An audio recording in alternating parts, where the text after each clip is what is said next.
এখানে পার রেফারে 180 টাকা করে দিবে। তো প্রথমে লিঙ্কে ক্লিক করে এখান থেকে বাংলাদেশ সিলেক্ট করে ইয়েস অপশনে ক্লিক করে এখান থেকে ইংলিশ ল্যাঙ্গুয়েজ সিলেক্ট করে ইয়েস অপশনে ক্লিক করবেন। তারপর আবারও ইয়েস অপশন আসবে। এরপর দেখতে পারবেন এখানে লগ ইন নাও অপশন আসবে। লগ ইন নাও অপশনে ক্লিক করে অন্যান্য হোয়াটসঅ্যাপ সাইটের মতোই ইমেল অথবা ফোন নাম্বার দুইটা দিয়ে আপনি অ্যাকাউন্ট করতে পারবেন। তো ইমেল দিয়ে করলে ইমেল পাসওয়ার্ড কনফার্ম পাসওয়ার্ড দিয়ে অ্যাকাউন্ট করবেন, অথবা ফোন নাম্বার দিয়ে করাই ভালো। জাস্ট ফোন নাম্বার অপশনে ক্লিক করে এখান থেকে প্রথম বক্সের মধ্যে এই বক্সের মধ্যে আপনার ফোন নাম্বার, এই বক্সের মধ্যে আপনার যে কোনো 4-5-6 ক্যাটাগরির পাসওয়ার্ড, যে কোনো একটা password same password confirm password বক্সের মধ্যে দিবেন।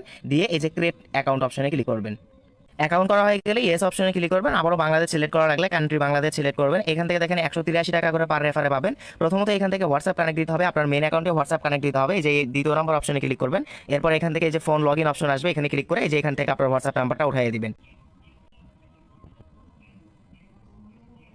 হোয়াটসঅ্যাপ নাম্বার ওঠানোর পর এখান থেকে গেট অপশনে ক্লিক করলে এই যে এখান থেকে একটা কোড আপনাকে দিবে। জাস্ট কোডটা এখান থেকে কপি করবেন এবং উপরে দেখতে পারবেন হোয়াটসঅ্যাপ থেকে অটোমেটিক একটা এসএমএস আসছে। এই যে হোয়াটসঅ্যাপ থেকে অটোমেটিক একটা নোটিফিকেশন আসছে, এটার উপর ক্লিক করবেন। করার পর এখান থেকে কনফার্ম বাটনে একটা ক্লিক দিবেন।